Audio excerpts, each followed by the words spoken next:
Melanjutkan video Firebase sebelumnya, di video ini saya ingin menjelaskan bagaimana cara melakukan autentikasi dari Firebase menggunakan email dan password.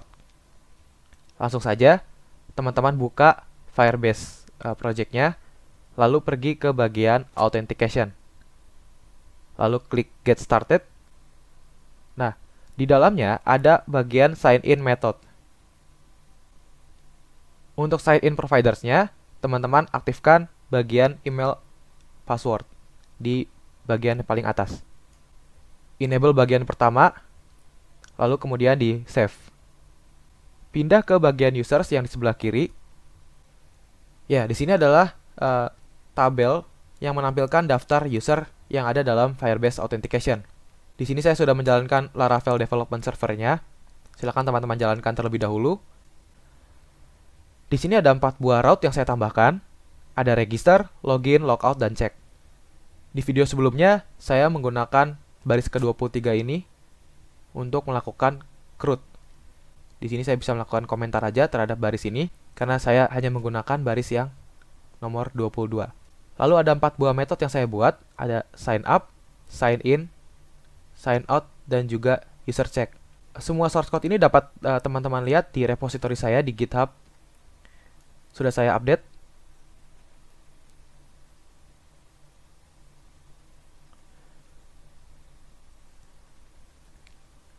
Kita mulai dari metode yang pertama, yaitu sign up. Setelah tadi saya berhasil melakukan pengaturan sign in metodenya, dan terlihat di sini belum ada user yang terdapat di dalam project. Untuk itu, bisa kita tambahkan secara manual menggunakan button add user. Misalkan kita masukkan emailnya adalah kambing@ipbac.id.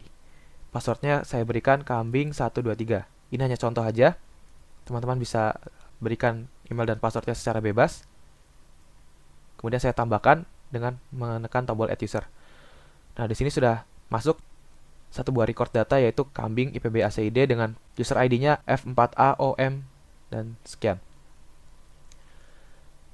Lalu, melalui metode sign up, saya ingin menambahkan user harimau@ipb.ac.id ke dalam autentikasi Firebase. Nah, karena tadi sudah saya buat route-nya adalah register, maka bisa langsung saya akses /register. Setelah saya mengakses route ini, akan terbentuk record baru. Emailnya adalah harimau@ipb.ac.id dengan passwordnya harimau123. Lalu di dalam bagian catch-nya, di sini saya memberikan switch case untuk melakukan exception. Jika terdapat pesan error, saya dapat melakukan modifikasi sesuai dengan keinginan saya. Sebagai contoh, di sini saya berikan message dalam bentuk bahasa Indonesia.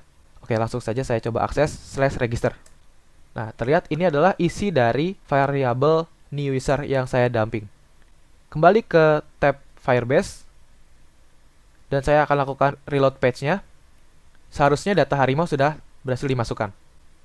Ya, terlihat ya datanya sudah masuk.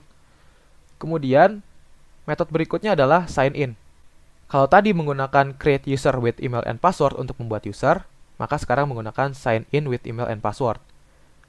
Argumennya sama, yaitu email dan password di argumen kedua. Kemudian di sini saya atur session. Ada 2 buah session yang saya buat. Ada Firebase user ID yang menyimpan nilai user ID dan juga ID token. Kemudian sama, saya juga melakukan dumping di sini. Oke, langsung saja saya contohkan. Saya coba untuk login menggunakan harimau. Dengan route-nya adalah /login. Ketika saya mengakses route ini, maka seharusnya di bagian sign in ini, harimau sudah sign in. Sesuai dengan tanggalnya, yaitu 20 Juli.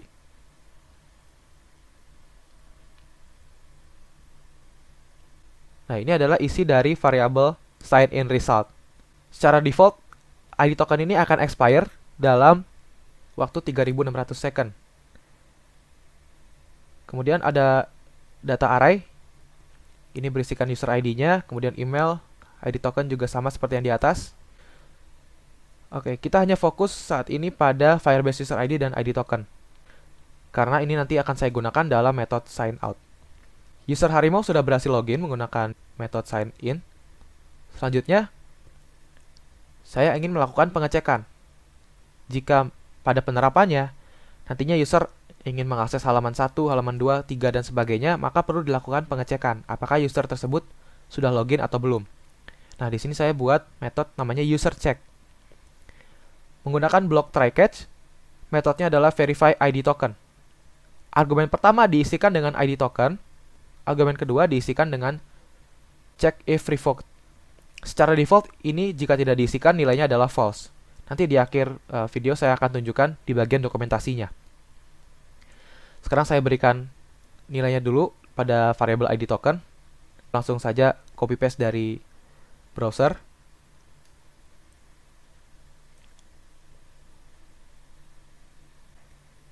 Lalu saya akses route-nya adalah /check.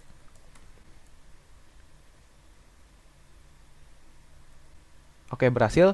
Di sini saya melakukan 3 kali dump.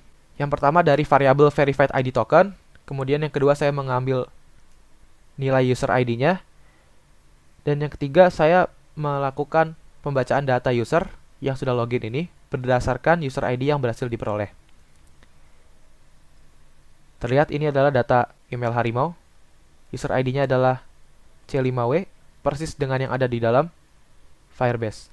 Jika saya kembali reload page, maka tadi sudah berhasil login, harusnya ada tampil tanggal di dalam sign in. Oke, sudah berhasil ya. Sebelum saya menjelaskan tentang metode sign out, perlu diketahui bahwa untuk melakukan pengecekan ini, aplikasi website akan berkomunikasi dengan Firebase backend dan akan melakukan request network berkali-kali. Dan ini tidak disarankan dari dokumentasinya. Untuk itu saya menyarankan untuk membuat session di sini. Jadi ketika tadi saya sudah berhasil masuk menggunakan user Harimau, saya telah membuat 2 buah session, Firebase user ID dan juga ID token. Ini akan menyimpan user ID dan ini akan menyimpan token.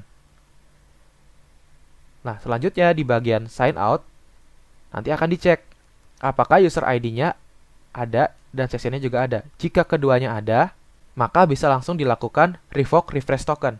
Nah, dengan menggunakan metode ini, refresh token yang dimiliki oleh user ID ini akan dihapus. Artinya akan di-revoke, dicabut, dan statusnya menjadi logout. Saya akan contohkan melalui metode user check terlebih dahulu. Jadi di sini saya masukkan secara manual user ID dari Harimau.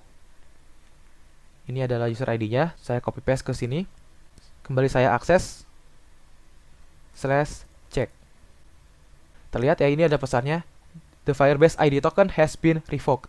Nah, ini menandakan bahwa Harimau sudah berhasil logout. Ketika saya akses kembali tanpa menggunakan baris 96 ini, jadi saya menggunakan ID tokennya saja, dan dilihat Firebase ID token has been revoked juga. Berbeda dengan sebelumnya, jika token belum di-revoke, maka harusnya tampil data seperti ini, ya. Untuk itu saya ingin melakukan sign out menggunakan metode dari sign out. User check tidak digunakan untuk melakukan revoke refresh token, hanya dilakukan untuk mengecek apakah user login atau tidak. Ini saya kembali komentar saja. Untuk variable ID token, ini harus saya ubah karena sudah di set session pada metode sign in, maka bisa saya panggil di sini session get, namanya adalah ID token.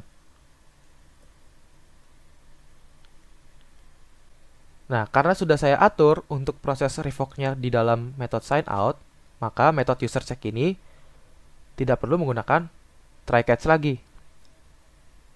Bisa saja langsung menggunakan ini.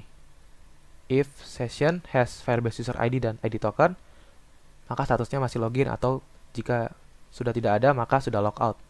Misal seperti itu. Kita coba akses lagi route dari check. Statusnya user masih login. Nah, artinya session belum di forget. Jadi saya coba logout terlebih dahulu menggunakan route logout dan saya cek kembali. Nah, user sudah logout. karena itu artinya session sudah di forget ya. Metode sudah berhasil diakses, karena saat tadi session masih ada.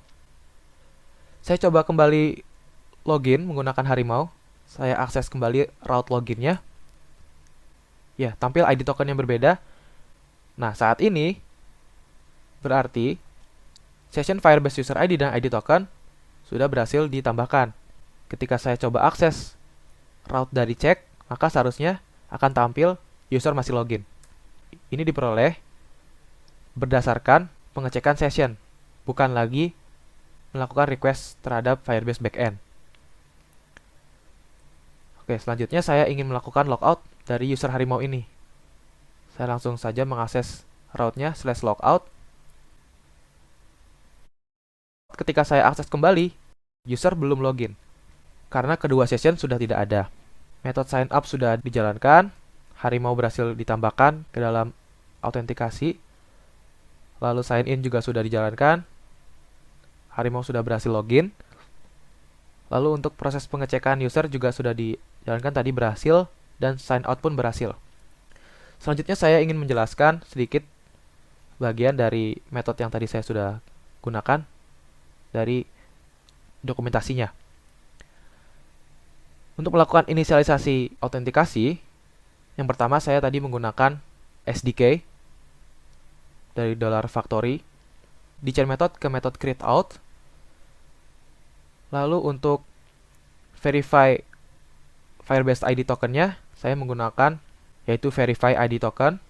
Teman-teman bisa mungkin baca lebih lanjut nanti jika misalnya penjelasan saya kurang detail atau belum menjelaskan secara penuh. Lalu di bagian bawahnya ada custom authentication flows.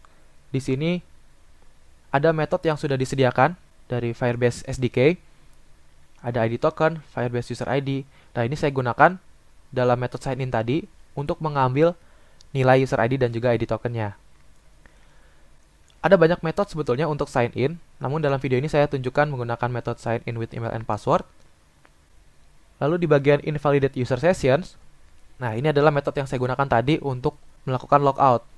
Artinya refresh tokennya saya revoke, dan setelah dilakukan pengecekan kembali menggunakan verify ID token dan di set argumen keduanya dengan nilai boolean true, maka ditampilkan bahwa token sudah berhasil di revoke. Kemudian jika teman-teman perhatikan saat saya melakukan pendaftaran, ada properti email verified, display name, foto URL dan sebagainya yang belum di set. Kenapa ini belum ada nilainya? Karena saya membuat user ini menggunakan metode create user with email and password.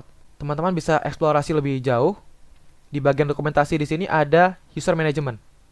Nah, di sini dijelaskan cara melakukan create user yang di dalamnya didefinisikan URL dari fotonya, phone number, display name dan sebagainya.